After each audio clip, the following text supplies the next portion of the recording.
ओम श्री गुरु गोपालाय नमः। ओम श्री गुरु चरण कमलेभ्यो नमः। गुरु जी के चरणों में दास कन्हैया का कोटि कोटि नमन।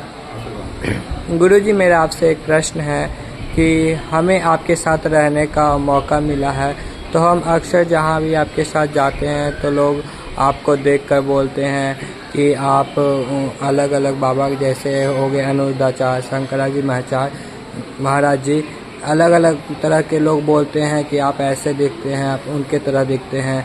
तो क्या ये आपको कैसा लगता है? क्या ये सही है एक दूसरे से तुलना करना? ओम श्री गुरुभ्यो नमः। ओम श्री गयागदाधराय नमः। ओम वर्णानाम अर्थसंघानाम रसानाम छंदसामपि मंगलानाम च कर्तारो वंदे वाणी विनायको। कन्हैया जी, आपको बहुत बहुत साधुवाद, आशीर्वाद हो। आप अनेक प्रश्न करते हैं। देखिए, ये प्रायः आपने देखा, जैसा कि आपने बताया अपने प्रश्नों में, कि हम आपके साथ रहते हैं तो गुरु जी कई लोग आपको बोलते हैं कि आप अमुक बाबा के, हम नाम नहीं लेना चाहेंगे, अमुक बाबा जैसे दिखते हैं, अमुक बाबा जैसे दिखते हैं। भिन्न भिन्न तरह के बाबाओं से लोग हमको जोड़ के देखते हैं। तो देखिए, आप लोगों की अपनी अभिव्यक्ति है, लोग अपना अपना विचार रखते हैं, तो उनका तो हम कुछ नहीं कर सकते हैं। लेकिन ये बात सही नहीं, तुलनात्मक बात किसी से करना ये सही नहीं है। ये दोनों का अपमान है। उस परिस्थिति में जैसे हम बहुत सामान्य आदमी हैं और आप बहुत बड़े आदमी से हमारा नाम जोड़ रहे हैं या हमको स्वरूप जोड़ रहे हैं, तो उस व्यक्ति का भी अपमान है और मेरा भी अपमान है। क्योंकि देखिए, मनुष्य की धारणाएं बदलती रहती हैं। मान लीजिए कोई स्कैम हमने किया या जिसका नाम आपने लिया उसने किया, कल लोग उनके पुतला जलाए, उनको जेल भिजवाने की बात कर रहा है या कोई उन पर आरोप लगा, तो आपने तो हमको उससे जोड़ दिया साथ में।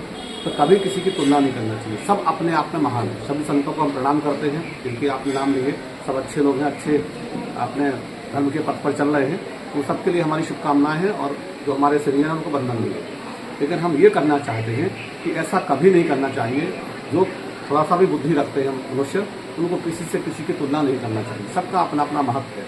सुदामा के पास कुछ नहीं था, एकदम सामान्य व्यक्ति थे, आम, उनके पास कुछ धन वैभव नहीं था, लेकिन भगवान ने उनके चरण धोए कि नहीं धोए? किस आधार पर? उनके अंदर गुण था, उनके अंदर बुद्धता थी, उनके अंदर समर्पित भाव था, उनके अंदर एक शुचिता थी, पवित्रता थी। तो इसलिए हर जीवन के अंदर में कुछ न कुछ भगवान देके भेजा है। किसी को धन दिया, किसी को रूप दिया, किसी को ज्ञान दिया, किसी को बुद्धि दिया, किसी को सब कुछ दिया। तो इस तरह से अलग अलग लोग हैं। तो किसी की तुलना नहीं करना चाहिए, दूसरे से आपस में कंपेयर नहीं करना चाहिए। ये बहुत बड़ा अपराध है, क्योंकि हर आदमी में अपना अपना गुण है। वो वही तरह के लोग ऐसा करते हैं जो कुंठित मानसिकता के लोग होते हैं, जिनको या तो उसकी समझ नहीं है या उनका सही ज्ञान नहीं है। क्योंकि जब हम किसी से तुलना करते हैं तो हमें सब भूल जाते हैं कि इन महाराज जी की क्या क्वालिटी है। जैसे हम एक आम आदमी हैं, हम आपका शादी भी करा सकते हैं, विवाह भी करा सकते हैं, आपके घर प्रवेश करा सकते हैं, हम आपके जो है ना कर्मकांड करा सकते हैं, पूजा जप भी कर सकते हैं। कोई कथा ही सिर्फ करते हैं, कोई कथाकार कर सकते हैं, कोई लोग सारे काम कराते हैं। तो आपको ये क्वालिटी देखना चाहिए। आपको ये वैभव, आश्रम और हेलीकॉप्टर, पैसा, गाड़ियाँ नहीं देखना चाहिए, आदमी की क्वालिटी देखना चाहिए। तो आप उसका भी अपमान कर रहे हैं और आप जो दूसरे आदमी का भी अपमान कर रहे हैं। हो सकता है हम वहाँ पर नहीं, हम कुछ भी नहीं उनके सामने, तो आप तुलना करके एक उनका भी अपमान कर रहे हैं और हमारा भी अपमान कर रहे हैं। तो ये अपमान करना, माना ये जोड़ना, ये सही नहीं है। ये सही आदमी को नहीं लगेगा, क्योंकि जो जिस रूप में है वो अपने आप में परिपूर्ण है। जो जिस पद पर है, जो जिस रूप में है, जहाँ काम आए सोई कहाँ करे तलवार, ये मुहावरा है। तो आदमी की तुलना नहीं करना चाहिए। सब आदरणीय, सम्माननीय है, जिनसे जहाँ जिसका काम है, जिनका जो महत्व है। जैसे हम आपके साथ इस समय बात कर रहे हैं, तो आपके लिए हम इस समय इम्पोर्टेंट होना चाहिए।